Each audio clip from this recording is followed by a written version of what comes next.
क्या तेजस mark 2 service में आने से पहले ही आउटडेटेड हो चुका है?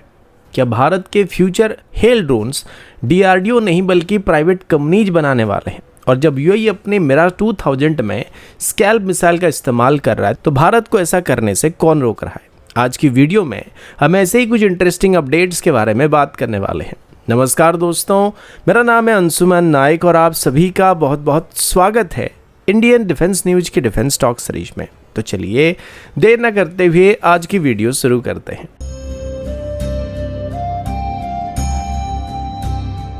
आज की पहली अपडेट भारत और जापान के बीच हुए एक हिस्टोरिक डिफेंस एग्रीमेंट की तरफ से है। इसके बारे में हम 2 दिन पहले भी बात कर रहे थे, लेकिन अभी यह डील फाइनल हो चुका है। अभी भारत और जापान की तरफ से अपना पहला बायलैटरल डिफेंस इक्विपमेंट को डेवलपमेंट एग्रीमेंट को साइन किया गया है। इस एग्रीमेंट के अंदर सबसे पहला जॉइंट प्रोजेक्ट जापानीज यूनिकॉर्न यानी unified complex radio antenna shipborne communication mast होने वाला है। यह एडवांस इंटीग्रेटेड मास्ट जापान की एनईसी कॉर्पोरेशन की तरफ से डेवलप किया गया है, लेकिन सबसे खास बात यह कि इसका लाइसेंस प्रोडक्शन अभी भारत में ही भारत इलेक्ट्रॉनिक्स लिमिटेड यानी वीएल की तरफ से किया जाने वाला है। जापान यहाँ पर डिज़ाइन और कोर टेक्नोलॉजी प्रोवाइड करने वाला है, जबकि भारत में सिस्टम इंटीग्रेशन, लोकलाइजेशन और मैन्युफैक्चरिंग वगैरह होने वाली है। अगर यूनिकॉर्न मास्ट की कैपेबिलिटी की बात करें तो ये ट्रेडिशनल वॉरशिप के ऊपर लगे हुए अलग अलग कम्युनिकेशन सिस्टम, रडार और इलेक्ट्रॉनिक वॉरफेयर एंटेनाज को एक ही इंटीग्रेटेड मास्ट के अंदर कंबाइन कर देता है। इसके अंदर omnidirectional surveillance radar, electronic support measure system, link 16, IFF, VHF और यूएचएफ कम्युनिकेशन सिस्टम और टैक्टिकल नेविगेशन सिस्टम जैसे कई एडवांस सिस्टम मौजूद होते हैं। इस वजह से शिप का रडार क्रॉस सेक्शन यानी आरसीएस काफ़ी हद तक रिड्यूस हो जाता है, मेंटेनेंस भी बहुत कम हो जाता है और स्टेल्थ कैपेबिलिटी थोड़ा इंप्रूव हो जाता है। सबसे इंटरेस्टिंग बात यह कि भारत इस मास्ट के अंदर अभी अपने इंडिजिनस सेंसर्स और एंटेनाज को भी इंटीग्रेट करने की बात सामने आई है। यानी फ्यूचर में इंडियन नेवी के वॉरशिप्स में जापानीज टेक्नोलॉजी के साथ साथ इंडियन सिस्टम का एक पावरफुल कॉम्बिनेशन इस्तेमाल किया जा सकता है। और अभी ये इंटीग्रेटेड मास्ट धीरे धीरे करके इंडियन नेवी के एग्जिस्टिंग कम्युनिकेशन मास्ट को रिप्लेस करने वाला और हमारे फ्यूचर वॉरशिप्स में इनको डिफॉल्ट इस्तेमाल किया जाने वाला है।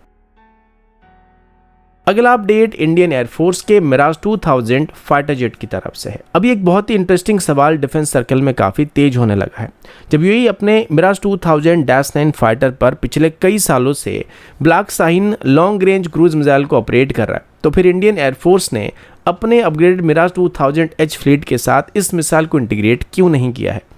अगर ब्लैक शाहीन की बात करें तो ये French British storm shadow missile यानी स्कैल्प ईजी मिसाइल का एक एक्सपोर्ट वर्जन है। ये एक long range stand up cruise missile है जो फाइटर एयरक्राफ्ट से दुश्मन की एयर डिफेंस के रेंज से बाहर रहकर ही बंकर्स, कमांड सेंटर, एयरवेस या फिर स्ट्रेटेजिक टारगेट को हिट करने के लिए इस्तेमाल किया जा सकता है।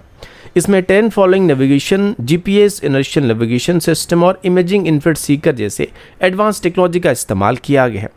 अब वापस इंडियन एयरफोर्स की मिराज 2000 अपग्रेड पर आए तो जब मिराज 2000 अपग्रेड प्रोग्राम को लॉन्च किया गया था तब पूरा फोकस सिर्फ एयरक्राफ्ट की सर्विस लाइफ बढ़ाने, नए radar, electronic warfare system, glass cockpit और माइका जैसे मिसाइल को इसमें इंटीग्रेट करने पर दिया गया था। लेकिन इस समय ब्लैक शाहीन या स्टॉर्म शैडो टाइप की कोई भी मिसाइल को इसमें इंटीग्रेट नहीं किया गया था, क्योंकि इसके लिए मिशन कंप्यूटर सॉफ्टवेयर को चेंज करने की जरूरत पड़ने वाली थी। इसके अलावा अभी इंडियन एयरफोर्स का primary deep strike aircraft Mirage नहीं बल्कि रफाल बनने लगा है। रफाल पहले से ही स्कैल्प ईजी क्रूज मिसाइल को ऑपरेट कर सकता है। दूसरी तरफ हमारे SU-30 MK के साथ ब्रह्मोस भी मौजूद है, जबकि फ्यूचर में ब्रह्मोस NG, रुद्रम सीरीज और डीआरडीओ के इंडिजिनस क्रूज मिसाइल सिस्टम भी सर्विस में आने वाले हैं।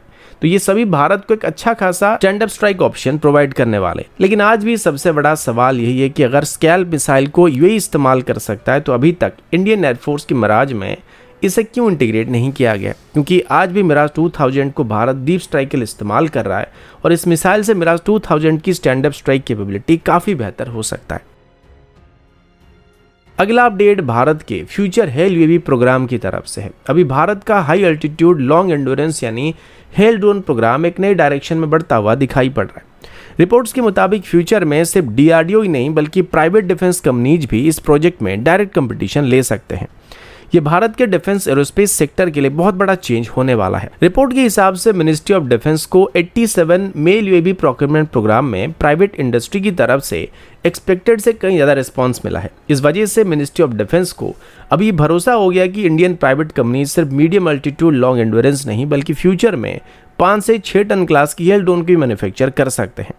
अगर हेल ड्रोन की बात करें या हेल यूएवीज की बात करें तो ये हाई अल्टीट्यूड पर बहुत लंबे समय तक उड़ान भरने वाले स्ट्रेटेजिक ड्रोन होते हैं। इनका मेन रोल इंटेलिजेंस, सर्वेलेंस और रिकॉनेंस होता है, जबकि जरूरत पड़ने पर इनको स्ट्राइक के लिए भी इस्तेमाल किया जा सकता है। डीआरडीओ की एरोनॉटिकल डेवलपमेंट एजेंसी की तरफ से पहले इसको लेके 2 कॉन्सेप्ट डिजाइन किया जा चुका है, लेकिन सबसे इंटरेस्टिंग बात यह कि मेल यूएवी कंपटीशन में शामिल कई प्राइवेट कंपनीज ने क्लेम किया है कि उनके करंट ड्रोन्स के डिजाइन को फ्यूचर में रिलेटिवली कम रेट डिजाइन के साथ भी हेल प्लेटफॉर्म में कन्वर्ट किया जा सकता है। कुछ कंपनीज फॉरेन ओईएम के साथ पार्टनरशिप करके काम कर रहे हैं, जबकि कुछ पूरी तरह से इंडिजिनस टेक्नोलॉजी को डेवलप कर रहे हैं। हालांकि अभी तक इसमें से किसी भी इंडिजिनस मेल यूएवी ने अपनी मेडन फ्लाइट को कंप्लीट नहीं किया है, इसलिए टेक्निकल मैच्योरिटी को हासिल करना अभी भी सबसे बड़ा चैलेंज बना हुआ है। कुल मिलाकर अभी इंडियन आर्मी की मेल यूएवी प्रोग्राम का विनर फ्यूचर में भारत के फ्यूचर हेल ड्रोन प्रोजेक्ट में सबसे बड़ा कंटेंडर बनने की उम्मीद किया जा रहा है। अगला अपडेट तेजस मार्क 2 की तरफ से है। अभी सोशल मीडिया पर एक बात काफ़ी वायरल हो रहा है कि तेजस मार्क 2 सर्विस में आने से पहले ही आउटडेटेड हो गया है, लेकिन रिपोर्ट और टेक्निकल एनालिसिस को देखा जाए तो ये क्लेम इतना सिंपल नहीं है। अगर सिर्फ जनरेशन की बेसिस पर किसी फाइटर जेट को आउटडेटेड बोला जाएगा तो रफाल F4 जैसी एयरक्राफ्ट पर भी वही लॉजिक अप्लाई हो जाएगा, जबकि अभी भी दुनिया के सबसे कैपेबल 4.5 जनरेशन फाइटर में से इसको एक माना जाता है। अगर तेजस मार्क 2 की बात करें तो ये सिर्फ तेजस मार्क 1 का कोई अपडेटेड वर्जन नहीं होने वाला है, बल्कि एक कंप्लीटली नया मीडियम वेट कैटेगरी का फाइटर होने वाला है। इसका एयरफ्रेम बड़ा होने वाला है, फ्यूल कैपेसिटी ज़्यादा होने वाला है और इसमें powerful general electric F414 series की इंजन का इस्तेमाल किया जाने वाला है, जिससे एयरक्राफ्ट को बेहतर रेंज, पेलोड परफॉर्मेंस मिलने वाला है।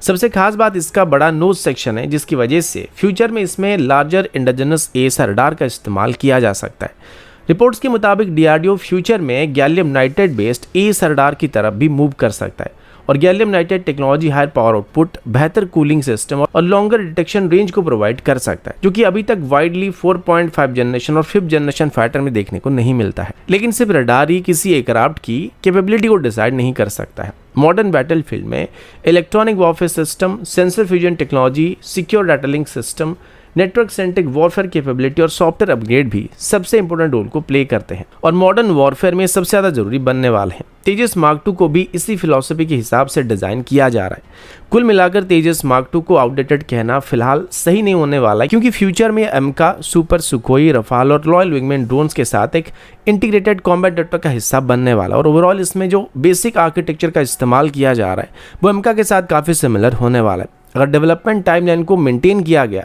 तो तेजस मार्क 2 इंडियन एयरफोर्स के लिए अगले कई दशकों तक एक मॉडर्न और हाईली कैपेबल मल्टीरोल फाइटर बन सकता है। लेकिन अभी इसके डेवलपमेंट टाइमलाइन पर सवाल जरूर किया जा सकता है, जो कि इनिशियल टाइमलाइन से अभी लगभग 4 से 5 साल पीछे पड़ चुका है। अगला अपडेट अग्निपथ स्कीम की तरफ से है। अभी अग्निपथ स्कीम को लेकर एक बहुत ही इंपॉर्टेंट अपडेट सामने आया है।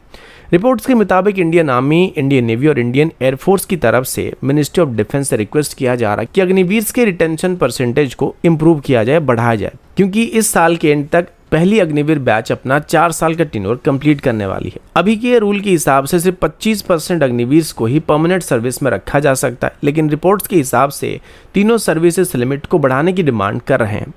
इंडियन आर्मी सबसे ज़्यादा रिटेंशन चाहती है और लगभग 75% अग्निवीर को कंटिन्यू रखने का प्रपोजल दिया जा रहा है। वहीं इंडियन नेवी और इंडियन एयरफोर्स की तरफ से भी करंट 25% लिमिट को बढ़ाकर लगभग 50% तक करने का सजेशन दिया जा रहा है। इसका सबसे बड़ा कारण मॉडर्न बैटलफील्ड टेक्नोलॉजी को बताया जा रहा है। अभी सोल्जर सिर्फ राइफल से ऑपरेट नहीं करते हैं, बल्कि drones, advance communication system, electronic warfare equipment और हाईटेक मिसाइल सिस्टम को भी हैंडल करते हैं। इन सिस्टम को इफेक्टिवली ऑपरेट करने के लिए कई साल की ट्रेनिंग और प्रैक्टिकल एक्सपीरियंस की जरूरत पड़ता है, लेकिन जब तक अग्निवीर को पूरी तरह से स्किल्ड बनाया जाता है तब तक उनका टेन्योर खत्म हो जाता है। रिपोर्ट्स के हिसाब से इंडियन आर्मी अभी भी लगभग 1.8 लाख पर्सनल की शॉर्टेज का सामना कर रहा है, यानी अभी भी इंडियन आर्मी में हर साल 1.8 लाख सोल्जर की कमी है, जिस वजह से एक्सपीरियंस्ड अग्निवीर को रिटेन करने से मैन पावर की गैप भी काफी कम होने वाला है और नए रिक्रूट्स को बार बार ट्रेनिंग देने की जरूरत रिड्यूस होने वाली। साथ ही वैर बटालियन जैसे नए यूनिट्स में भी एक्सपीरियंस्ड अग्निवीर को डिप्लॉय करने का प्लान किया जा रहा है। कुल मिलाकर अभी तक मिनिस्ट्री ऑफ डिफेंस या कैबिनेट कमेटी ऑन सिक्योरिटी की तरफ से इसको लेकर कोई भी फाइनल अप्रूवल नहीं दिया गया और ऑफिशियल रिटेंशन रेट को अभी भी 25% तक लिमिट रखा गया। लेकिन अगर फ्यूचर में इस पॉलिसी में बदलाव किया जाता है और आर्मी या एयरफोर्स की डिमांड को समझा जाता है तो ये अग्निपथ स्कीम का सबसे बड़ा रिफॉर्म साबित हो सकता है और इंडियन आर्म्ड फोर्सेस को लॉन्ग टर्म में भी ऑपरेशन रेडीनेस को मेंटेन करने में काफी फायदा मिल सकता है। दोस्तों अभी के लिए इतना ही, मिलता हूँ आपसे अगले वीडियो में, तब तक के लिए जय हिंद, वंदे मातरम।